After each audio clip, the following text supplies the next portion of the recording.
The Crew 2 is an open-world racing game that has you racing all different types of vehicles across North America. Throughout your career, you race everything from planes to boats and dirt bikes to monster trucks, with pretty much everything in between.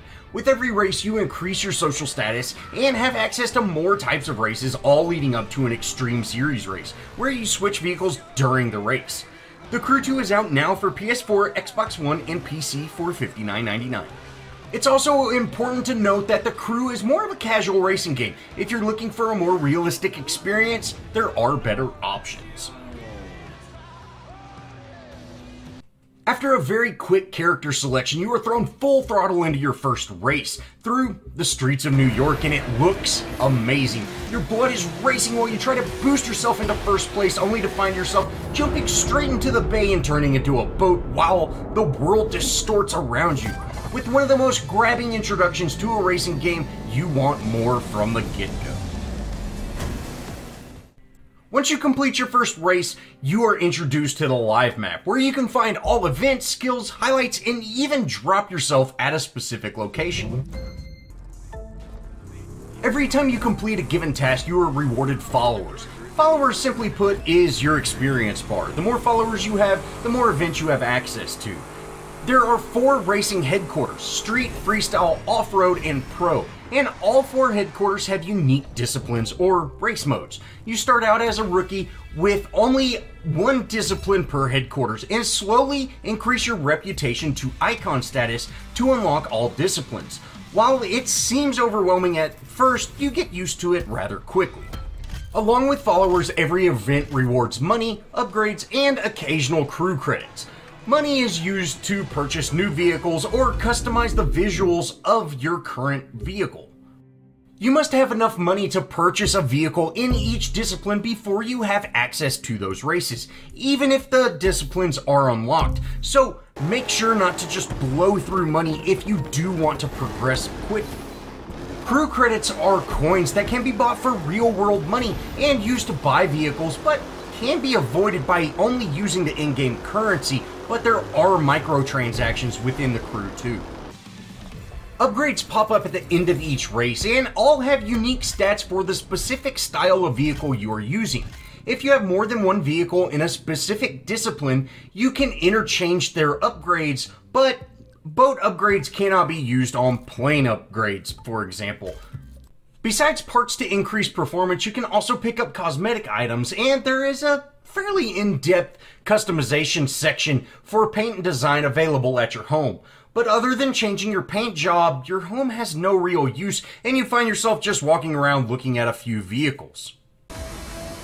There are a total of 14 different disciplines, with an absolute ton of different vehicles to choose from, some disciplines having more than others.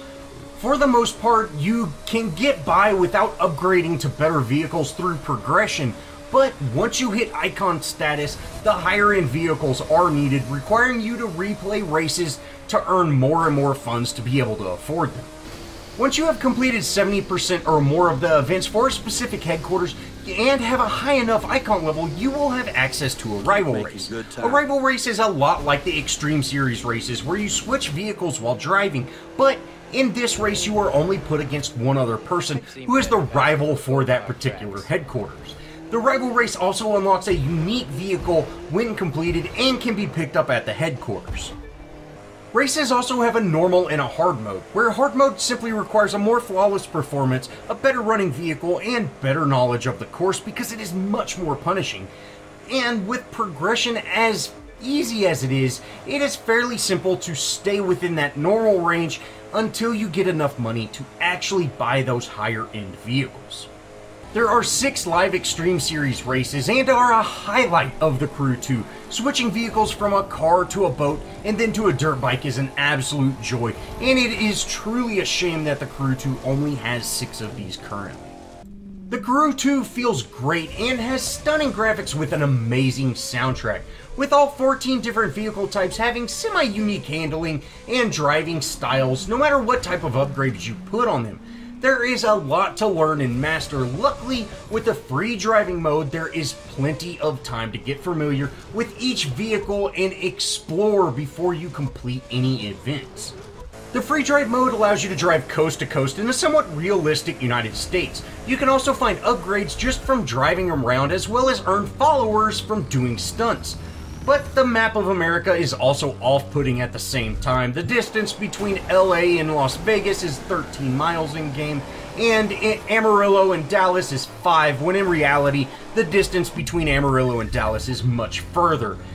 If you are looking to drive around your hometown, chances are it's not on the map, or if it is, it's not hyper-realistic, so you will not be able to drive past your home or really see any of the familiar surroundings that you're used to.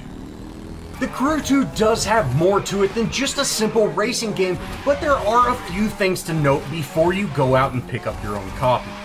Tracks are not highlighted all that well, and in some areas this can cost you to go off course and cost you the race. There is a minimap to help out, but during those fast-paced races with a lot of turns, it's very easy to get lost. But like most racing games, learning the course is half the battle. Obstacles like fence posts, guardrails, and even mailboxes can all be knocked over and sometimes show very good shortcuts or just a quick route you use to cut through a parking lot, but are typically replaced on your next drive around the lap. So you have to re-knock everything over, and sometimes with them being back up, you don't get into the right spot and cause you to wreck. Upgrading items is really just a numbers game in a RPG kind of fashion. It really doesn't matter what the performance numbers say. You can even win a drag race that you couldn't quite beat the time by just upgrading your brakes. So really, just go for the higher numbers regardless of what the item says. Most of the events are on unique races, but a majority all happen within the same area. So while there are a lot of races, they all start to kind of feel the same after a while. One major issue that takes away from the game is the hypercar paywall. The most expensive hypercar is almost $2 million or $30 worth of crew credits. Although the cheapest hypercar is only $800,000, it takes a lot of grinding to raise that much money, and without a hypercar, your progression is halted after the 4th extreme race. Just to give some perspective, the average 5-minute street race awards $25,000, so it's going to take hundreds and hundreds of hours to get to that hypercar level, really encouraging you to spend real-world money close to $30 to pick up this hypercar that is semi-unattainable. Hey there, I'm Wade Park. Maybe you've heard of me, and this is my show. I'm looking for someone interested in racing off the beaten track, and I'll loan you a ride to see if you've got it. The cutscenes, voice lines, and rivals are almost not even needed. When you have your first rival race, you almost ask yourself, who is this again? Although they do not take away from the story, they add very little, with the voice lines being cringy at times and the animations of running people and animals just not being up to par with the rest of the game. It can be a bit discouraging to see. Lastly, there is a multiplayer aspect to the Crew 2, but it feels more like a single-player racing game, with limited multiplayer options and no PvP lobbies. But we have been told there will be PvP lobbies added in December. The Crew 2 does have a few issues, but the amazing graphics, awesome soundtrack, high-energy races, and the variety of events are enjoyable from a solo racer's perspective. It is very much a casual racing game, which is not a bad thing, earning it a 7.5, with nothing really standing out as the Crew 2's worst feature other than the microtransactions, but at the same time nothing stands out to push it to that great status. The Crew 2 has some great moments, and even if you do not like all the types of races, there are so many choices you will find a race discipline to enjoy. If you are looking for a racing game that is pretty casual and fun, that has you driving across rooftops and boosting your way to victory, the Crew 2 is what you're looking for.